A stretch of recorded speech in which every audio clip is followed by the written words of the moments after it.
Salut à toutes et à tous, aujourd'hui je vous retrouve pour une vidéo que je suis très contente de faire parce qu'on va parler d'un sujet hyper intéressant qui occupe une grande place dans ma vie et qui, je le sais, vous intéresse beaucoup de votre côté aussi. On va parler de l'apprentissage des langues.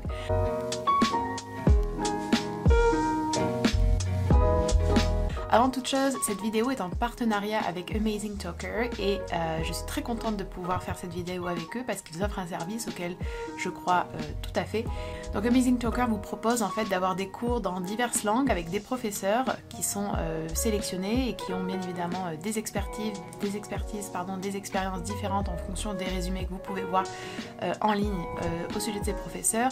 C'est adapté à votre niveau, c'est en fonction de vos attentes également et c'est extrêmement flexible. Donc la flexibilité, le côté personnalisé et le côté également avec un vrai prof, une vraie personne en face de nous pour échanger, pour apprendre et pour progresser, c'est juste génial. Et justement vous allez voir que cette plateforme et l'apprentissage des cours en ligne, c'est une question, en tout cas c'est un élément qui va revenir souvent dans les questions que vous m'avez posées parce que je vous ai demandé si vous aviez des questions sur Instagram à ce sujet. J'ai eu la chance donc, dans le cadre de ce partenariat, de prendre un cours de japonais et c'était absolument génial. On a commencé par un petit moment en français pour se présenter, mettre certaines choses au point et puis on a enchaîné avec la présentation en japonais, donc c'était hyper bien parce que ça permet de briser la glace, c'est du vocabulaire relativement simple et donc ça m'a mise en confiance assez rapidement. Et puis ce qui est absolument génial, moi ce que j'ai vraiment adoré, c'était la fluidité du cours. On a parlé de divers sujets et en fait Wada Sensei, qui était donc ma prof, rebondissait sur chaque point qui pouvait être intéressant et qui pouvait être un petit peu plus développé et c'était vraiment génial. Un autre point très appréciable, c'était le support écrit. Alors en fait, à chaque fois qu'il y avait du vocabulaire intéressant ou que il y avait des fautes que je faisais, c'était bien de pouvoir les reprendre avec l'écrit. Puis par exemple en bas à un moment donné, vous voyez, j'avais un problème avec les adjectifs et donc on a pu faire un petit point grammaire tout en fait pratiquant la conversation et donc c'était vraiment absolument génial.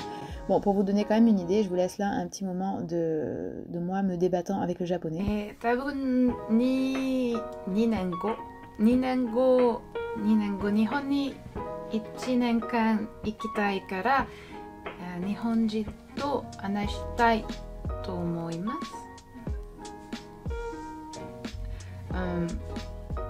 だから日本語を勉強します。Et tout ce contenu écrit en fait m'a été ensuite envoyé très gentiment par la professeure sur le compte Amazing Talker. Donc j'ai même pas besoin de me concentrer à prendre des notes pendant le cours. Je peux vraiment être concentrée au contraire sur l'expression orale, sur la compréhension orale.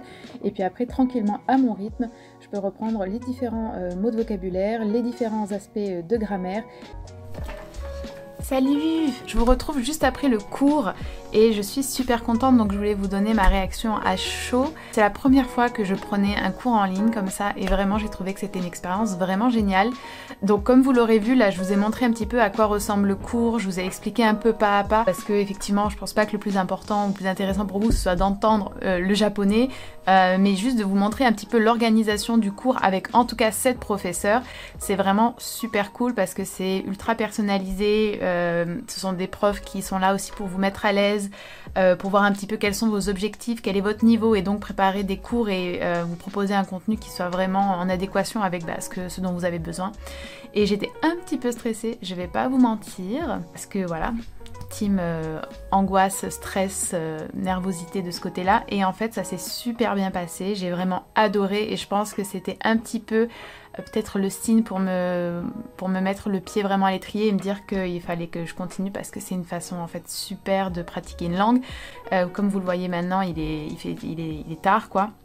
Et c'est pour ça que c'est aussi une super option, c'est que franchement moi là j'aurais pas le courage ni la motivation après le travail de sortir et d'aller prendre un cours. C'est pas non plus quelque chose qui est accessible à tout le monde en fonction d'où vous habitez, alors que là c'est sur votre ordinateur, tranquillement chez vous et c'est vraiment une super bonne expérience. Donc, je suis super contente et je pense que ça se voit, je vous encourage vraiment à tenter l'expérience aussi, surtout que Amazing Talker vous donne en fait un coupon qui vous permet d'avoir un premier cours gratuit grâce au coupon. Donc franchement n'hésitez pas, même si vous êtes un peu stressé, croyez-moi ça va super bien se passer. En plus vous pouvez choisir votre prof et ils ont aussi un petit questionnaire ultra rapide qui en fonction de ce que vous désirez faire vous propose des profs qui sont les plus adaptés. Donc c'est vraiment bien pensé, ultra rapide et intuitif et c'était une super expérience, je suis super contente. Donc voilà, je les remercie encore une fois d'avoir pensé à moi pour cette vidéo et puis je vous laisse avec la suite du contenu. Alors Une des questions qui revient souvent, la question qui revient le plus souvent, c'est combien de langues je parle. Je ne parle pas tant de langues que ça, vraiment pas, et tout dépend aussi de ce qu'on entend par parler une langue. La question même du bilinguisme, c'est quelque chose qui ne fait pas du tout l'unanimité auprès des linguistes, des professeurs, etc. Donc on va se poser sur une définition quand même assez simple qui est que pour moi parler une langue couramment c'est pouvoir lire dans cette langue, écouter la radio, écouter la télé sans difficulté, pouvoir échanger avec des personnes natives peu importe la situation, sans difficulté. Bien évidemment, il y a quand même des limites. Si je suis un cours d'astrophysique en anglais, il est fort probable que j'y comprenne peu de choses. En même temps, j'ai envie de vous dire, si je suivais un cours d'astrophysique, je pense en français, je n'y comprendrais pas grand chose non plus. Voilà, vous avez compris, je pense. Et puis, bien évidemment, il y a aussi des petites différences en fonction des accents. Par exemple, j'ai aucun mal à comprendre des personnes qui seraient australiennes, des personnes qui seraient originaires d'Afrique du Sud, des personnes qui viennent des États-Unis, et ça, peu importe les États, ça devient un peu plus compliqué quand on parle de l'Écosse par exemple, ou même de certains pays africains qui ont effectivement l'anglais comme langue vraiment d'usage et du quotidien, et qui parfois ont un accent qui est plus difficile pour moi en tout cas à comprendre que disons un accent des États-Unis du Nord, par exemple du Nord-Est, qui est l'accent que je préfère. Voilà. Bref, donc tout ça pour vous dire combien de langues je parle, parce qu'en fait là je commence déjà à empiéter sur plein de sujets. Je parle bien évidemment français vu que c'est ma langue maternelle, je parle l'anglais couramment parce que c'est une langue que j'aime beaucoup et que avec laquelle on va dire je suis tombée en amour lorsque j'étais au collège, donc à partir de ce moment-là l'anglais a fait partie intégrante de ma vie, voilà. Je parle un petit peu l'allemand parce que c'était ma deuxième langue au lycée et au collège. Je parle japonais à un niveau qui est un niveau intermédiaire, début du niveau intermédiaire on va dire, parce que c'est une langue que j'aime beaucoup, qui m'intéresse énormément, j'aime beaucoup la culture japonaise. Dans ce que j'entends par culture japonaise, c'est l'histoire japonaise, la littérature japonaise. Et c'est aussi une langue que j'ai apprise pendant 1 an à l'université. J'ai des bases en coréen parce que j'ai suivi quelques cours justement à l'université en coréen, et que pareil, je regarde beaucoup de séries coréennes, je regarde beaucoup de dramas, j'écoute beaucoup de musique coréenne, j'aime beaucoup la littérature coréenne aussi. Et donc c'est une langue dans laquelle j'ai bien évidemment quelques bases. Je peux lire le coréen, ça ne veut pas dire que je comprends, bien évidemment. Je connais des choses de base sur la conjugaison par exemple au présent, sur les particules. J'ai voilà, quelques mots de vocabulaire qui restent et qui sont toujours accessibles dans mon cerveau, mais j'ai aussi beaucoup de choses que j'ai oubliées. Et ça s'arrête là en fait. Après, il y a quelques langues que je ne parle pas du tout, mais avec lesquelles je suis familière. Par exemple, je suis assez familière de l'arabe parce que il y a des personnes proches de moi qui parlent arabe, et donc c'est une langue dont je connais certaines choses. Je suis un petit peu familière aussi du russe parce que je suis allée plusieurs fois en Russie, que j'aime beaucoup la littérature russe et que forcément à un moment donné j'ai appris l'alphabet russe. Mais voilà, ça s'arrête là. Voilà, longue réponse pour une question qui était en apparence assez simple, mais vous voyez, c'est pas si simple que ça. J'ai reçu beaucoup de questions en fait sur l'aspect oral de l'apprentissage des langues, et pas tant sur l'aspect écrit. Et c'est pour ça que je suis encore plus contente de pouvoir faire ce partenariat avec Amazing Talker, parce que je me dis que c'est exactement un petit peu ce dont on a besoin et ce dont vous avez aussi besoin.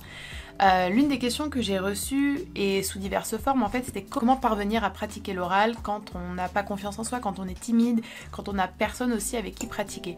Typiquement, c'est ce qui s'est passé de mon côté avec l'allemand. L'allemand, c'est une langue que j'aurais vraiment aimé maîtriser, j'aurais vraiment aimé être beaucoup plus à l'aise en allemand, parce qu'à l'heure actuelle, je ne suis pas à l'aise en allemand, hein, vraiment, c'est vraiment du niveau très très débutant, enfin non, du niveau de débutant l'allemand on va dire, à l'oral en tout cas. Et je ne connaissais pas en fait de personnes allemandes, j'avais pas d'allemand dans mes cercles d'amis, dans ma famille, etc. L'allemand c'est pas une langue qu'on entend souvent, on regarde pas beaucoup de films en allemand, on n'écoute pas beaucoup de musique allemande, donc c'est une question qui se pose en fait pour beaucoup de langues.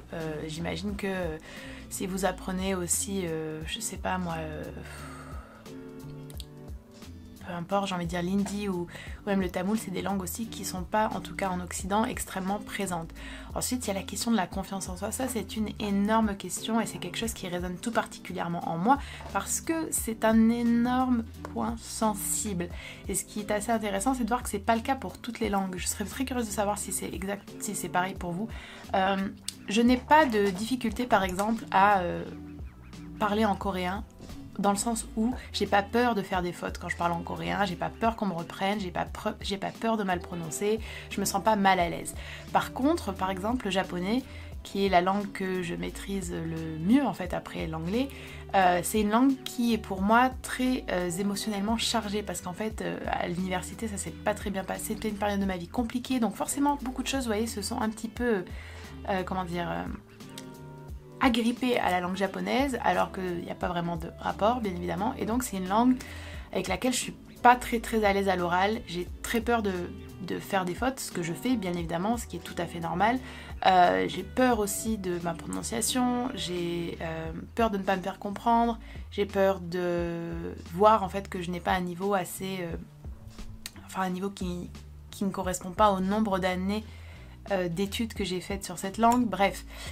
Et ça, c'est un travail à faire sur soi. Je pense que vraiment l'une des clés pour apprendre des langues, en fait, c'est effectivement d'accepter le fait qu'on va être par moments un petit peu ridicule, qu'on va faire de grosses erreurs parfois, que certaines choses, après même des années, resteront là.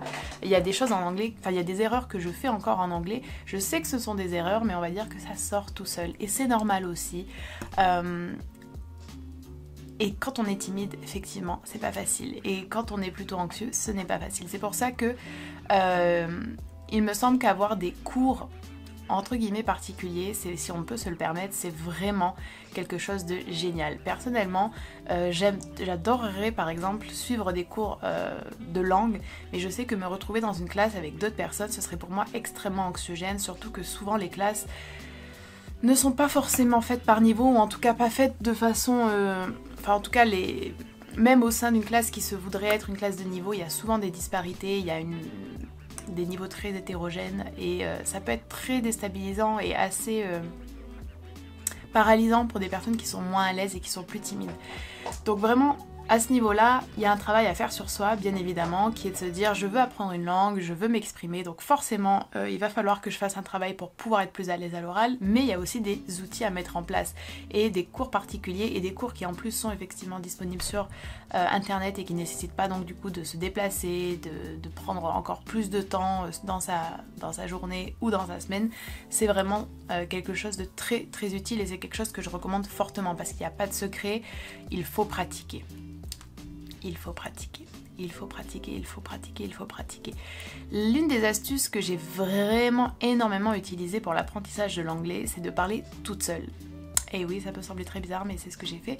En fait, quasiment tous les jours, je me forçais à parler pendant 5 ou 10 minutes en anglais seule. Et puis après, waouh, j'ai découvert YouTube, parce que je vous rappelle peut-être, vous ne le savez pas, que je suis sur YouTube depuis 2008, je crois 2009, et mon compte date de 2007. Donc c'est pour vous dire, ça fait longtemps que j'y suis. Et à l'époque, c'était pas comme maintenant, et donc c'était beaucoup plus intimiste, beaucoup moins intimidant, les gens étaient beaucoup plus sympas aussi, et en fait j'ai commencé à suivre des personnes qui étaient anglophones, alors soit natives ou pas, et déjà d'entendre l'anglais en permanence comme ça, c'était ultra enrichissant et très utile. Et puis j'ai commencé à poster justement des vidéos en anglais, et à l'époque mon anglais était bien moins bon qu'il ne l'est actuellement, et en fait ça m'a énormément aidé, et les gens étaient très bienveillants, très compréhensifs, étant donné qu'ils voyaient très bien que ce n'était pas ma langue maternelle, que j'étais là pour apprendre aussi, et je n'ai jamais reçu de commentaires négatifs à ce sujet-là de la part d'anglophones, de natifs, d'américains ou d'anglais ou autres.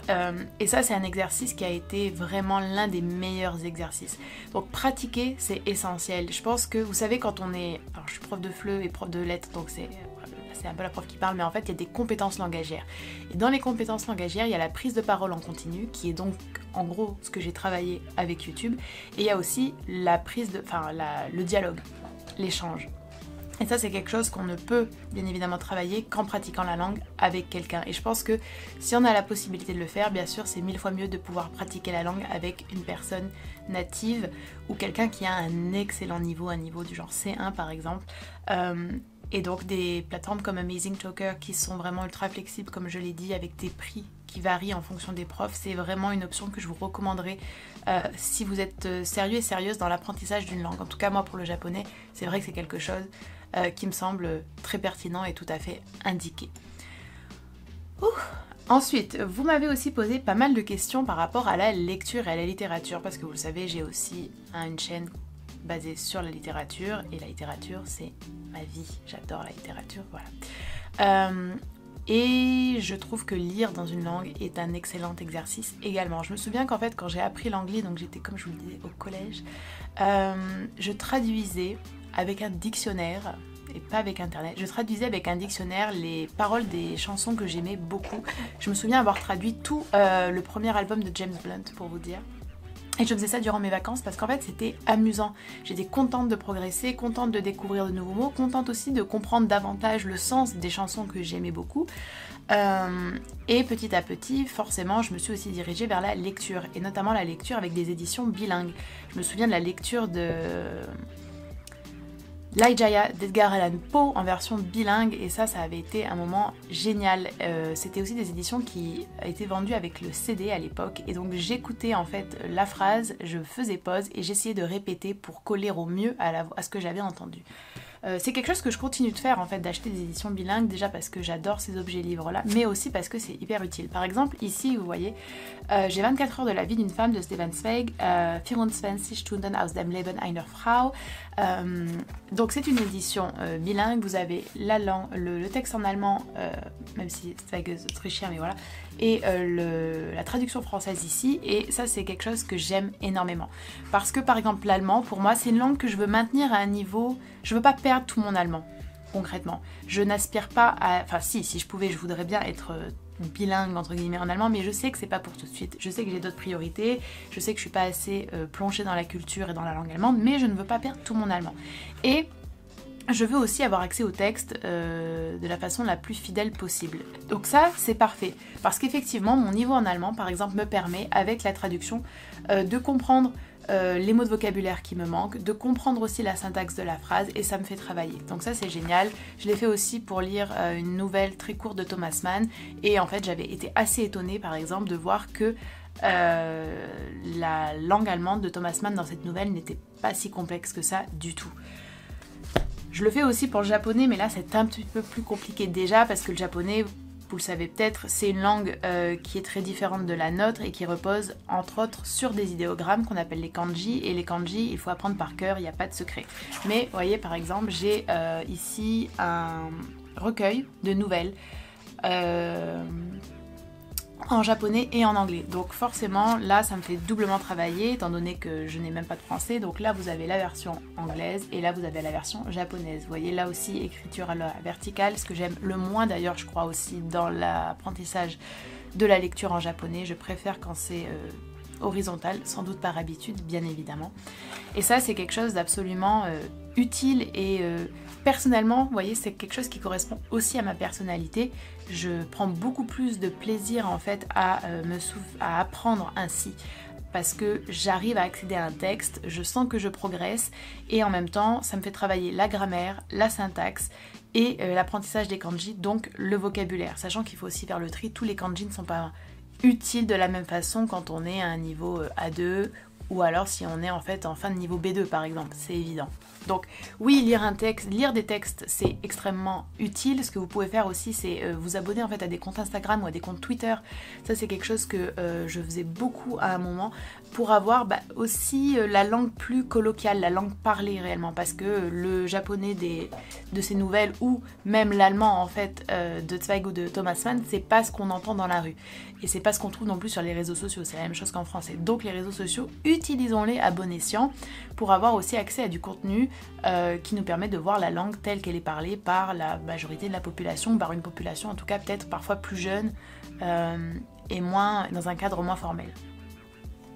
L'une des autres questions que j'ai reçues, qui est revenue assez souvent, et encore une fois sous diverses formes, donc j'ai choisi un petit peu une forme la plus compréhensible on va dire.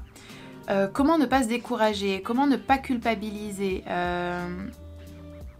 comment maintenir une régularité, cela semble être la clé mais difficile d'y parvenir. Donc toutes ces questions bien évidemment sont assez semblables et je les comprends tout à fait, et en fait j'aimerais pouvoir vous dire regardez c'est comme ça que j'ai fait, j'ai une méthode magnifique que je vais vous partager, sauf que c'est pas le cas. Le japonais c'est une langue que j'ai vraiment que je pratique et que entre guillemets j'apprends en dents de scie. Il y a des moments où je suis extrêmement motivée et où je fais beaucoup de choses pour l'apprendre, il y a des moments où franchement je laisse un petit peu tomber et ça c'est un énorme problème. La vie aussi arrive, hein. Je veux dire, quand vous travaillez, quand vous faites des études, quand vous avez peut-être une famille, c'est aussi plus compliqué. Bien évidemment, la régularité, c'est l'un des éléments primordiaux pour apprendre une langue, et il vaut mieux faire 10 à 15 minutes d'apprentissage par jour plutôt que de faire 1 heure toutes les semaines ou 1 heure tous les 2 mois ou même 4 heures tous les 2 mois. Voilà. Donc là, ça dépend vraiment de vous. Est-ce qu'on peut faire un planning en fait pour apprendre, pour pratiquer une langue et se dire que tel jour en fait il y a 15 minutes de lecture, le lendemain il y a 15 minutes d'écoute, là sur le lendemain il y a 15 minutes d'écriture, puis 15 minutes de prise de parole en continu, etc. Ou est-ce qu'au contraire vous voulez travailler un petit peu les 4 ou 5 compétences tous les jours? Est-ce que ce sera plutôt tous les 2 jours mais en maintenant ce rythme de tous les 2 jours? Est-ce que vous voulez utiliser des petites astuces, comme par exemple ce que je faisais à un moment donné en japonais, c'est que j'avais collé des post-it sur à peu près tous les meubles et tous les objets de mon appartement avec le mot écrit en japonais puis la prononciation également, parce que encore une fois quand vous voyez un kanji, peut-être que vous pouvez le reconnaître et savoir ce que ça signifie, mais peut-être que la lecture vous échappe. C'est pour ça que c'est une langue qui est à mon sens quand même assez complexe. Donc ça c'est vraiment des astuces qui fonctionnent ou fonctionnent pas en fonction des gens. Un autre petit truc que je fais, c'est que j'utilise ceci. Donc là, typiquement, vous voyez, il est vieux. Mais par exemple, c'est mon petit répertoire, entre guillemets, des mots que je voulais vraiment apprendre. Ça, je pense que c'était vraiment au tout début. Donc là, vous voyez, j'ai le kanji et puis derrière, je vais avoir la prononciation ainsi que la traduction. Donc là, on est sur Mirai, qui veut dire le futur. Et puis après, j'en avais plein, en fait. Là, il y a Sakura, par exemple. Oui, c'est bon. Mais même là, il y en a qui me manquent. Ça, je pense que c'est Onaka. Oui, c'est bon. Vous voyez, ça veut dire ventre en japonais. Voilà. Bref. Donc ça aussi, ça peut... Ouh là là, le focus. Ça aussi, ça peut être fait dans plusieurs langues, en fait. Et ça peut être sur du vocabulaire, mais ça peut aussi être sur certaines formes grammaticales. Ça peut être pour travailler les prépositions. Bref. Les déclinaisons, si vous apprenez l'allemand ou si vous apprenez le russe. Il y a des... voilà. Et du coup, comment ne pas culpabiliser? Bah, je pense que là, c'est propre à chacun, mais effectivement, il faut se souvenir qu'on a tous une vie et toutes et tous des impératifs qui font que malheureusement, l'apprentissage d'une langue, ça peut parfois un petit peu passer à la trappe. L'important, c'est de se dire qu'on a du temps aussi devant de soi. Et peut-être que se fixer des objectifs particuliers avec des... comment ça s'appelle? Des deadlines. Je pense que ça peut être une bonne option. J'ai des, entre guillemets, objectifs personnels que je n'ai pas envie de forcément d'étaler sur cette chaîne, mais qui m'aident aussi à avoir un petit peu une idée du laps de temps que je vais avoir avant d'atteindre un certain niveau dans la langue pour être confortable et pour être à l'aise dans les projets que j'ai envie de mener.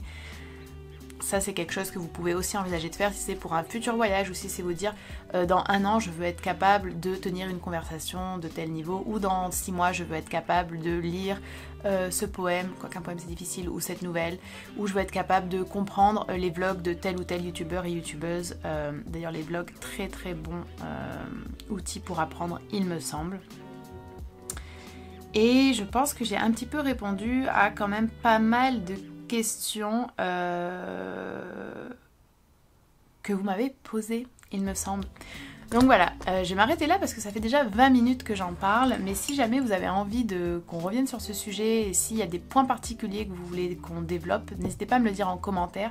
Je vous encourage vivement à aller voir Amazing Talker pour voir s'il y a effectivement des offres qui vous conviennent, des professeurs avec qui vous vous sentiriez de pratiquer telle ou telle langue, et vous allez voir qu'il y a aussi une vaste fourchette de prix, et si ça peut vous aider à progresser dans votre apprentissage de telle ou telle langue, et bien écoutez, j'en serais ravie. N'hésitez pas à me dire quelle langue vous apprenez également, j'en serais très curieuse de le savoir, et puis j'espère que cette vidéo vous aura aidé.